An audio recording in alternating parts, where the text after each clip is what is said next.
1. ¿Por qué existe el infierno? Existen dos razones fundamentales por las cuales el infierno existe, y la primera es porque el pecado y la maldad existen. Hay algunas personas, entre ellos muchos psicólogos y profesores en las universidades, que dicen que el ser humano es por naturaleza bueno.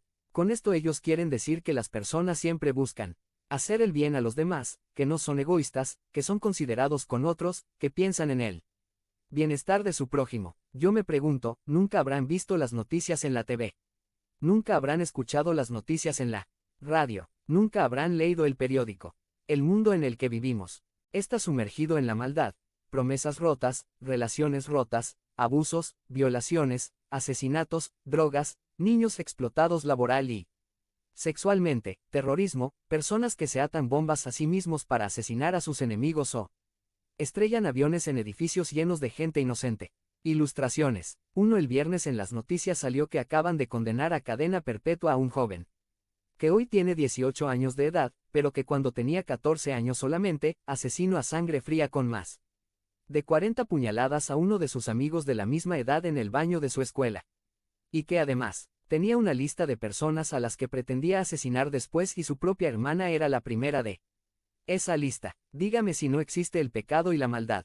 2. Si usted vio las noticias esta semana, también habrá visto cómo los carteles de la droga en un país del sur están ejecutando a sus enemigos, cortándoles la cabeza a muchos de ellos y después dejándolos colgados en puentes a la vista pública.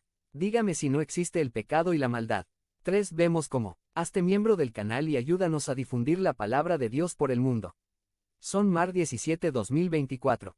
Habla con Dios en 5 minutos. Descripción del video. Niños y niñas alrededor del mundo son secuestrados para ser vendidos como esclavos sexuales, incluyendo en este país de los EU. Dígame si no existe el pecado y la maldad. La Biblia nos enseña que el ser humano es por naturaleza pecador.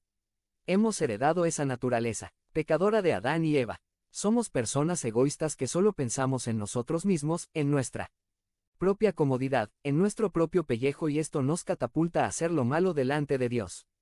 El rey David en el Salmo 51:5 dijo: He aquí, en maldad he sido formado, y en pecado me concibió mi madre. Pablo en Romanos 3 de octubre de 12:23 dice acerca del ser humano: No hay justo, ni aun uno. No hay quien entienda, no hay quien busque a Dios. Todos se desviaron, no hay quien haga lo bueno, no hay ni siquiera uno, por cuanto todos pecaron, y están destituidos de la gloria de Dios. En base a estos pasajes de la Biblia y muchos otros como ellos es que obtenemos la evidencia que comúnmente llamamos la depravación total del hombre. La palabra depravación en español significa pervertido o torcido. Algunas traducciones modernas de la Biblia usan esta palabra para traducir la palabra griega adokimos, la cual se encuentra en Romanos 1:28. Esta palabra significa que el ser humano no resiste la prueba. En otras palabras, la depravación significa que el ser humano ha fracasado en cuanto a agradar a Dios. Demuestra su falta de mérito ante los ojos de Dios. Este fracaso del hombre es total por dos razones. A. Porque afecta todos los aspectos del ser del hombre, o sea, su intelecto, su mente, sus emociones, su voluntad. B. Afecta a todas las personas. Y C. Nadie tiene nada que pueda considerarse encomiable por un Dios justo. No es una casualidad, entonces, que en el mundo exista y reine el pecado y la maldad.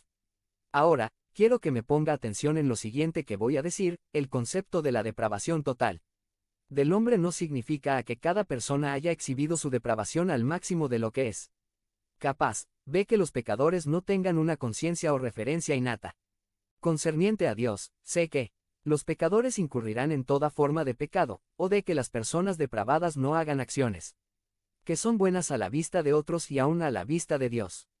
Erróneamente las personas se comparan con otras para determinar quién de ellos es mejor en carácter o bondad, pero qué tan buenos son las personas siempre tiene que medirse a la par de la santidad de Dios. Y cuando hacemos precisamente esto es cuando nos damos cuenta que no hay nada bueno en nosotros. Es cuando nos damos cuenta de la depravación total del ser humano. Nadie está alegando aquí que no exista una relativa bondad en las personas. Los seres humanos pueden hacer buenas obras que otras personas puedan apreciar, pero nada que alguien pueda hacer pondrá méritos a su favor para obtener la salvación de Dios. La realidad es que lo que fue cierto en los tiempos de Noé es cierto hoy en nuestros días. Génesis 6:5-6. Dice que vio Jehová que la maldad de los hombres era mucha en la tierra, y que todo designio de los Pensamientos del corazón de ellos era de continuo solamente el mal. 6 Y se arrepintió Jehová de haber hecho hombre en la tierra, y le dolió en su corazón. Dios le ha dado al hombre un gran regalo, el libre albedrío, o sea, la facultad de escoger entre lo bueno y lo malo, entre lo correcto y lo incorrecto. Pero ese gran regalo, el hombre lo convirtió en su peor maldición. Al no tomar siempre las mejores decisiones. Y es cuando el hombre no toma las mejores decisiones. Cuando otras personas son ofendidas y atropelladas, ya sea intencionalmente y no intencionalmente. Es cuando el hombre en su egocentrismo escoge hacer el mal, cuando las personas inocentes son explotadas, abusadas, sus necesidades son ignoradas, no se les paga lo que se les debe, sufren, etc. Aceptémoslo, el mal en el mundo tiene su origen en las decisiones y acciones que usted y yo tomamos en. Hazte miembro del canal y ayúdanos a difundir la palabra de Dios por el mundo. Son Mar 17-2024. Si crees en el poder de Dios, comenta 11. Base a nuestra habilidad de elegir entre el bien y el mal, entre lo correcto e incorrecto. En los versículos que acabamos de leer en Génesis, observamos cómo Dios, al ver el caos que el hombre, haciendo uso de su libre albedrío, ha ocasionado en la tierra, al ver la maldad con la que se tratan él uno al otro, la Biblia dice que esto le quiebra el corazón a Dios. Esto le produce tremendo dolor y quizás muchas lágrimas a nuestro Padre Celestial. Este nunca fue el plan de Dios, todo este sufrimiento de gente inocente en manos de pervertidos nunca fue lo que Dios quiso para nosotros. Pero debido al pecado, y la maldad que existe y que el hombre decide practicar en su vida, es que Dios creó el infierno, y la segunda razón fundamental es que el infierno existe porque Dios es santo y justo. ¿Qué quiere decir que Dios es santo? Significa que Él está separado de todo lo que es común o inmundo. Que Dios sea santo significa no solo que Él está separado de todo lo que es sucio,